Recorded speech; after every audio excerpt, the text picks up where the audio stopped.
Shalom, giving all praises, honor, and glory unto Yahweh Bahashem, Yahweh Shai Bahashem, Ruchakodash, double honors unto the elders and apostles of Great Millstone at Will, and Shalom to the 144,000 elect men of the nation of Israel and the rest of the elect that are destined to be saved from the Bava Kalab, from the GMS UK London Forecasters Camp, coming back at you with another lesson to edify those of which I spoke of. So I've got an article here that was on the news where a man who was an inmate in prison responsible or convicted for the murder of 4 people ended up killing his wife when she visited him in the prison. So let me play this news article and I'll get some scriptures on it. About a killer, a man sentenced to 4 consecutive life terms without the possibility of parole, but allowed to have unsupervised family visits. And one of those visits, his wife ends up dead. Your reporter Madison Keevy has the woman's family's plea to the prison make changes and give them answers. Love your grandchildren more than anything, and that's what hurts the most is because we got some that's about 3 years old. They don't know, what's going on. It's hard to explain that to them. Stephanie Brinson wore many hats: grandmother, mom, a volunteer who gave back to her community. It really hurt. She was a very loving person to a fault. She didn't care what your past was. She saw the good in everybody. Stephanie died during an overnight family visit at Mule Creek State Prison. She was there visiting her husband, David Brinson, sentenced to 4 consecutive life terms without the possibility of parole for killing 4 men in a Los Angeles robbery in 1994. She liked this guy and she trusted him, and unfortunately, it was her demise. According to the Amador County Sheriff's and CDCR, at some point in the middle of the night during their November visit, Brinson called the prison staff to say Stephanie passed out. 2 weeks later, her family was told something seemed suspicious about the case. Kind of suspected it was something weird going on because she was healthy. Her children's fears realized. The Amador County coroner ruled it a homicide. Stephanie was strangled. It's a very frustrating role because we know it was just him and her in the room, nobody else. No supervision, no phones. They take her phone, they take all her belongings. So what hope does she have to, her life is in his hands at that point. Her children want answers. Why an inmate with a violent history was allowed to have unsupervised visits at all? We took those questions to CDCR. They say protocol is that visits are determined by conduct while incarcerated, not convictions, unless an inmate has suspended privileges due to disciplinary actions, are on death row, or are convicted for sex offenses. We just want answers. What could be done, not even just for the sake of my mom, but for the future, for somebody else's mom, somebody else's wife. Trying to make a change. There are no charges for Stephanie's death, and Brinson has not been named as a suspect. He has been moved, however, to a facility in Stockton. Right, so let me finish that to clear. Right, so this woman was murdered by her husband while visiting him in prison. But the question is, why was a woman with a man that's got 4 bodies on him? Why did she choose to be with that particular man? Because a man like that is this is a good precept on this point. She chose the wrong kind of man. A man that was capable of murder 4 times over, and she chose to go and visit him. Now, what she visited him for? It wasn't a daytime visit, it was an overnight stay. So that means it was what that would be classed as a conjugal visit, where, inmates can have, their woman come over and they basically, have sex. So that's what she was there for. So she was there to get the pipe laid down by her husband, who was a full-time murderer, serving a sentence of life without parole. So, the scriptures talk about a wicked woman being given as a portion unto a wicked man. So, by way of those precepts, we could tell that this woman was a wicked woman. Now, before I get the scriptures, let me just read some of the comments on the comment board. What does it say?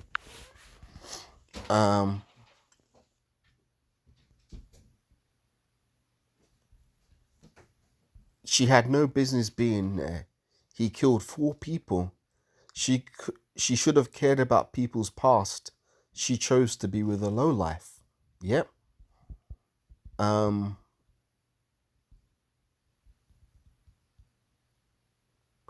not going to charge him because he's already serving 4 life sentences. Hate to say that.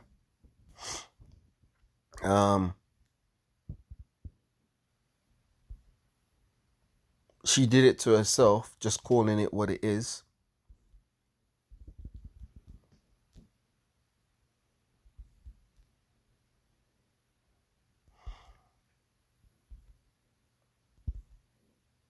She liked a murderer, trusted him, loved him, married him, and took her grandson to visit him in prison, and her children want answers. She had the answers because she was an adult who made adult choices. When you fall in love with a murderer, that says a lot about who you are. There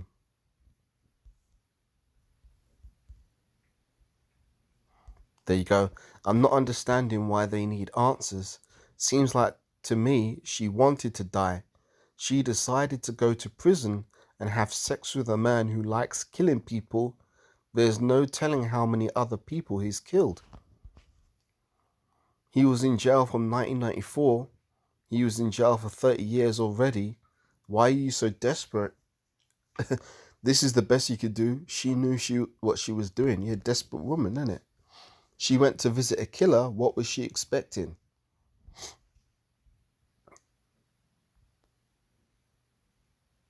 If she alright feeling down, why let your mum marry a man with pure evil in his veins?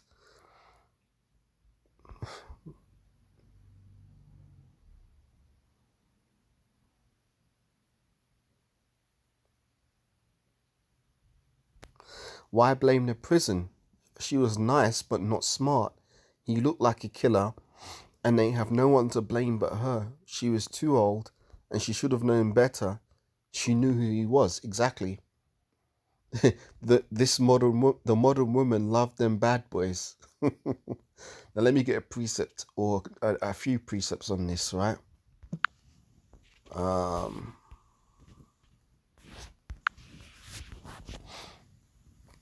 This is Proverbs 22 and 24.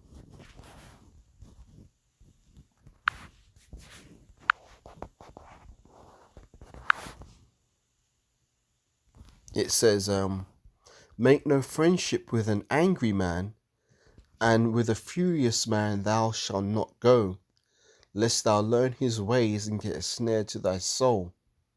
Read that again. Proverbs 22 verse 24. Make no friendship with an angry man, and with a furious man thou shalt not go. Let me get another precept here. Proverbs 29 and verse 22.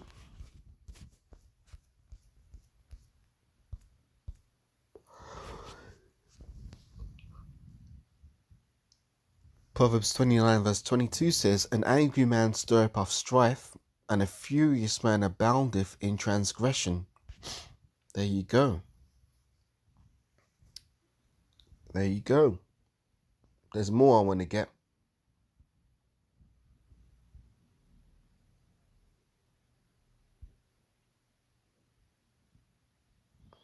This is Sirach 28 and 8.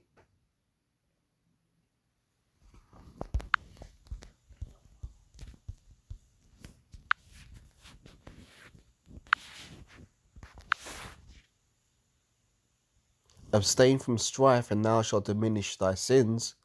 A furious man will kindle strife.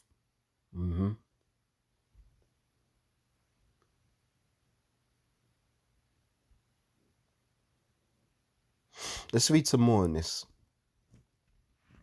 Abstain from Sirach 28 and 8. Abstain from strife, and thou shalt diminish thy sins.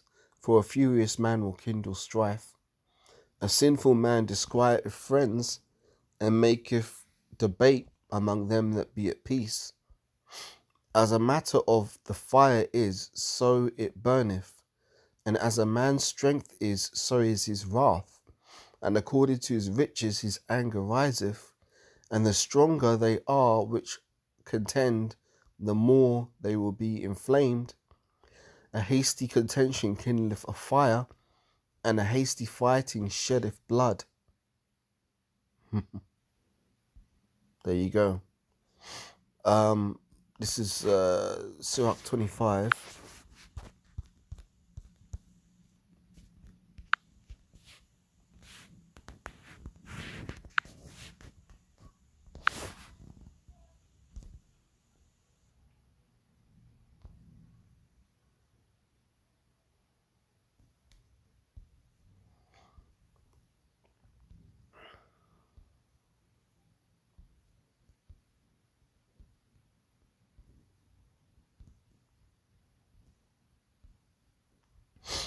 Yeah, this is Sirach 25 and 19.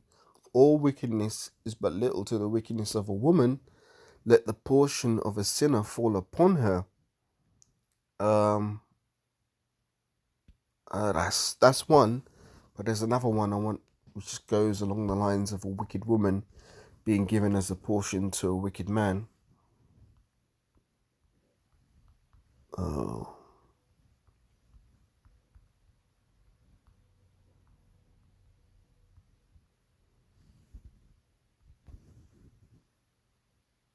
Hang on, just pulling it up here.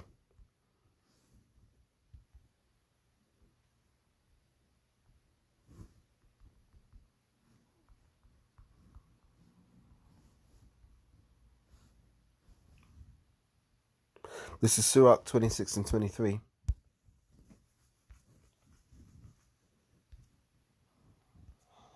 There we go, this is it. Sirach 26 and 23 says, a wicked woman is given as a portion to a wicked man, but a godly woman is given to him that feareth the Lord.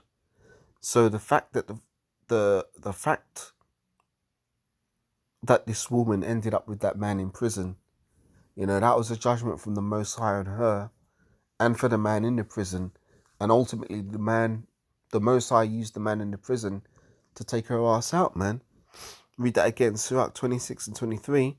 A wicked woman is given as a portion to a wicked man, but a godly woman is given to him that feareth the Lord. There's another one I want to get before I close out.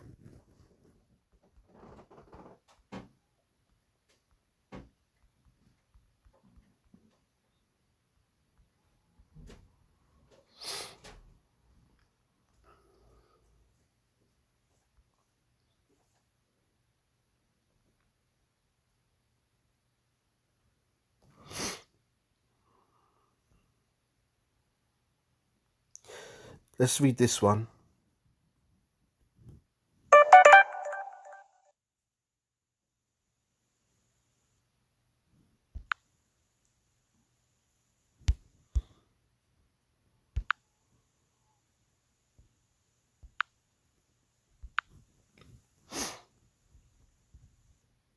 Yeah, this is Sirach 12 verse 10.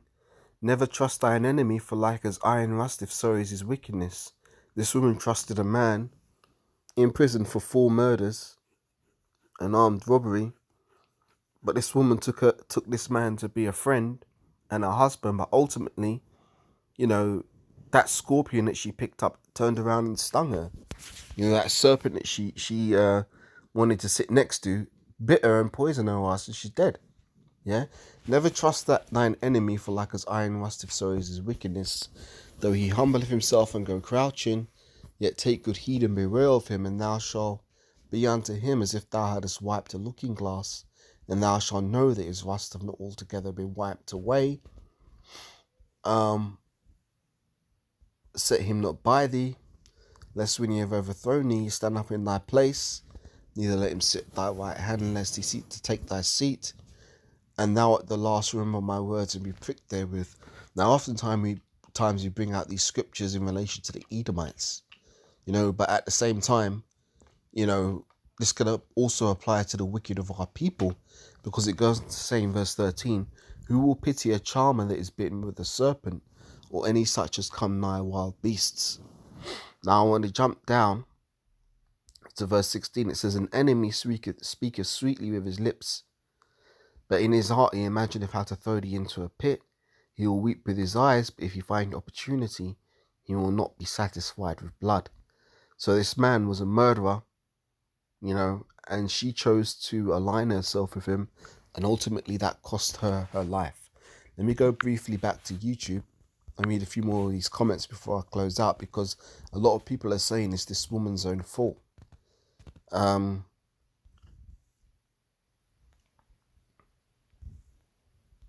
Was she really this lonely? She decided to marry a killer that executed 4 people and then have conjugal visits with him. There are your answers. How about don't have conjugal visits with a murderer?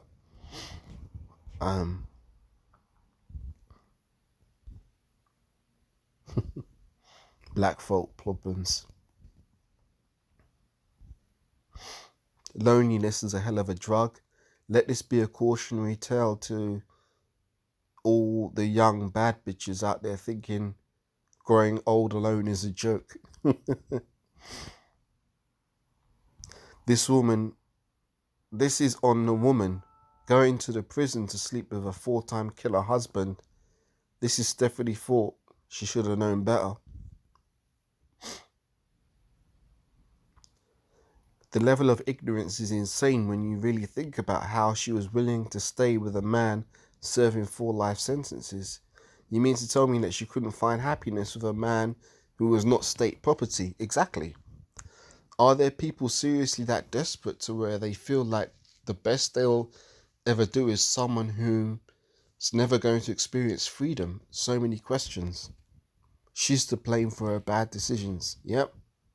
Why didn't they demand that her mama not marry a goddamn murderer? Shake my head. There you go. That's where the bad boys will get you. There you go. They want answers. Here's one. Stop going to prison to have sex with an inmate. The question is, why did she marry this killer? All the other questions about the prison facility is irrelevant. My question is, why is she still married to the man? He has 4 lifetime sentences. He's never going to be out, so what benefit is he to you? I don't know what happened, but there's only 2 people in a room, and one came out and one didn't. What does he have to lose? He already has 4 life sentences. What's another life sentence? Me personally, I would never want to go to see him, let alone still be married to him. My other question is, what prison has overnight visits? That I've never heard of. I know they have conjugal visits, but I didn't know they have overnight visits. Don't marry a murderer. Don't marry a murderer and don't have sex visits with murderers. What's wrong with these women? She chose to marry this man. Women won't lose their brains. She knew he killed these people. Don't blame the prison. Please blame the mother. I think she made a very dumb decision. There you go. So yeah, man. The Most High used this murderer to take her out. And she got her judgment. So with that, I'm going to give all praises and glory unto Yahweh, Bahashem Yahushai, Bahashem HaKodash. Double honors unto the elders and apostles of Great Millstone that rule well. And shalom to the 144,000 elect men of the nation of Israel and the rest of the elect destined to be saved. And I'll catch you on the next lesson. Ultimately, shalom for now.